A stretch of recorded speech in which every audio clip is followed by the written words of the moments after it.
Okay, so I'm sitting in the bathroom because it's 2 o'clock in the morning or 1:30 in the morning. But I wanted to jump on and report my progress. I have been busy. Yay!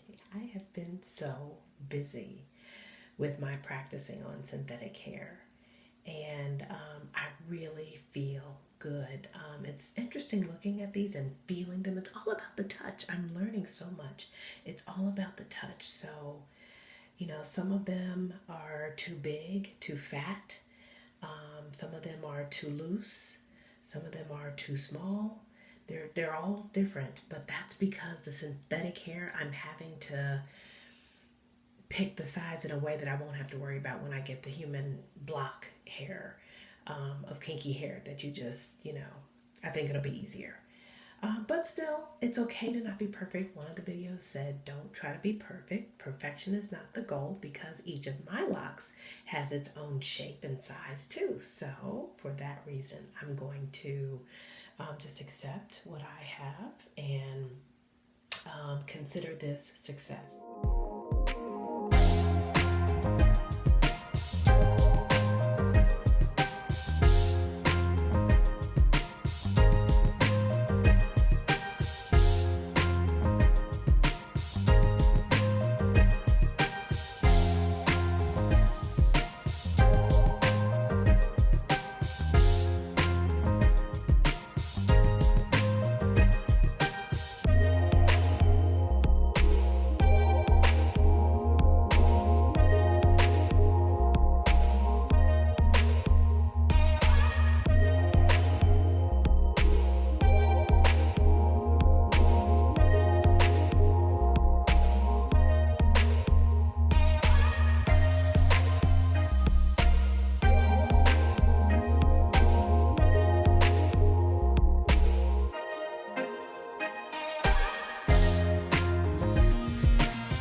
Okay, if you have stuck around this long, that means you are excited to see my progress.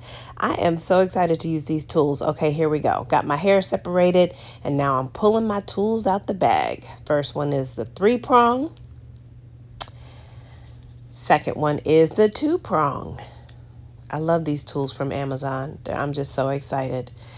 Then we've got 2 single prongs, but they're different sizes. One of them is a 0.5 or 0.05, and the other one is 0.75. I found that the 0.75 is what I will be using most frequently. Then it also comes with Dreadlock interlocking tools, which I will be showing you how I use them in a future video. But back to me. Here we go.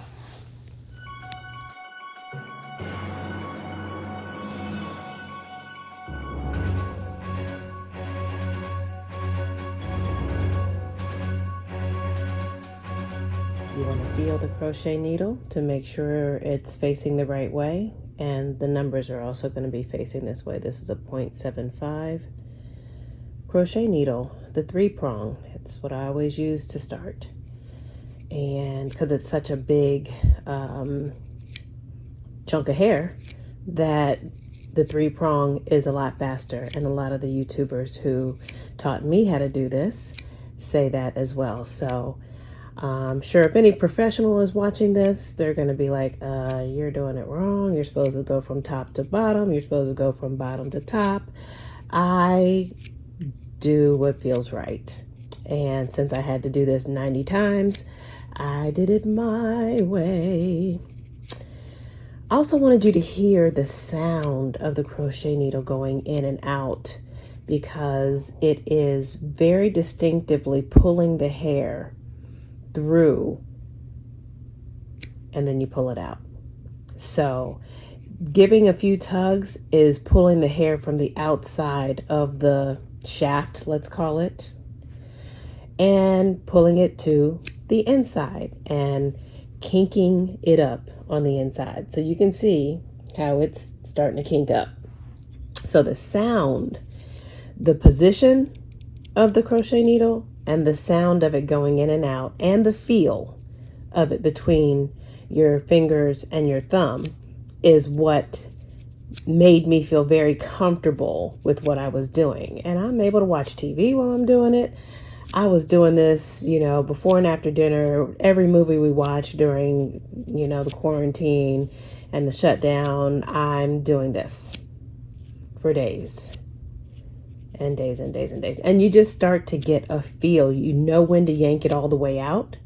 You know when to, you just kind of feel it between your thumb as to when to keep doing this and when to pull it out. It's don't get me to lying. That's the best I can describe it. And that's that, and so on and so on. So this is what the 3-prong can do. So when you start out with hair like this, with a ball of hair, just a ball of kinky hair, and you, of course, it depends on the size, the length that you want, the width, the length, and all that. You have to feel it for yourself to get a feel and practice to know how much you need. That's the best. But for me, this turned into this with the 3-prong. So now, and it's good and tight. It feels good. Again, all about the touch. It feels good and tight. Now, some people might like this as is. It's perfectly fine. Now, of course, we would tidy up the top here, but you would leave this frayed so that you can attach it. Some people might want a dread like this. I wanted mine to be a little tidier, so I went to the 2-prong once I got it to this, once I got to this point, and went to work just like I did with the 3-prong. And you can immediately feel the difference. You can immediately feel that it's tighter, and that's where I start working on the top. I've seen some YouTubers fold this over, twist it, and then do that. I tried that over the 90 different dreads that I did for myself, and I've tried that, and it just didn't. Well, it's kind of working now. See, I guess, again, practice makes progress. It's actually working. So, and you can already see that it gets tighter. It's already getting tighter. And you just work this baby up and down. Oh, that didn't sound too good. You know what I mean. So again, feel, push, pull, and rotate. I forgot to say the word rotate. So important, because that's what makes it round. If you just do this all the way down and not turn it, you're going to have a flat dread. Who wants that? I didn't. So, hey, to each his own. You might want that. I wanted a round dread. Most dreads are round. Most locks, dreadlocks, whatever you want to call it, are round. So this, and again, listen. 1, 2, 3, 4, pull. I started counting like how many times I go in and out. Boom. Boom. Boom. You know, you got to make a game out of it. You got to do something, because, I mean, you're going to be doing this for days and days and days. So have fun with it. Turn it into a game. Make a song out of the noises. Do something, because this is my life. Like I said, I'm just that round the way girl trying to figure this hair thing out. Work with me, people. Doing the best I can. I only know what I know, and I can only do what I can do. So I'm just going to keep doing this, and you can see it gets tighter and tighter and tighter, and that just feels so good. That's feeling right. That's feeling right. And as you get down further, you see that I have more to do until it gets right, tight and right. Some of this is sounding a little kinky, but hey, it is kinky hair. I crack myself up sometimes. Okay, so I think that's a good enough demonstration.